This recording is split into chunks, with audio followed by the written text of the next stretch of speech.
মাঝ সাগরে জাহাজ উল্টে বিপত্তি, উচ্চ সতর্কতা জারি কেরল সমুদ্র উপকূলে। সাগরে উল্টে গেল জ্বালানি ও রাসায়নিক ভর্তি জাহাজ। জলে কীটনাশক মেশার আশঙ্কা, উচ্চ সতর্কতা জারি কেরলে। 640টি কন্টেনার বোঝাই জাহাজ ডুবল কেরল উপকূলে। ভাগ্যিস প্রাণে বাঁচলেন 24 জন নাবিক।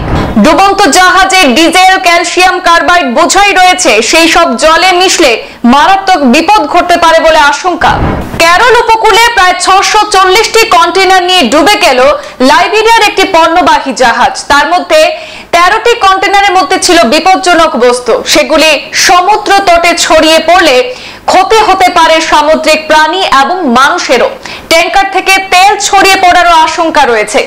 কেরল উপকূলের কাছে লাইবেরিয়ার পতাকা লাগানো MSC ELSA-3 জাহাজটি ডুবে গিয়েছে।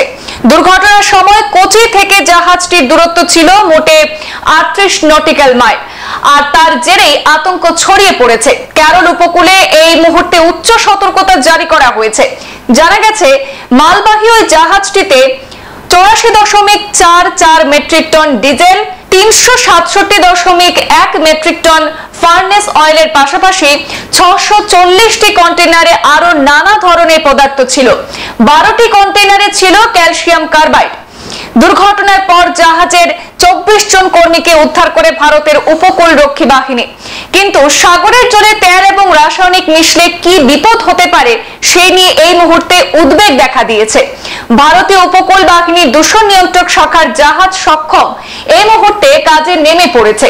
কতটা জায়গা জুড়ে তেল ছড়িয়ে থাকতে পারে, হেলিকপ্টার উড়িয়ে উন্নত প্রযুক্তির সাহায্যে তার মানচিত্র তৈরির চেষ্টা চলছে।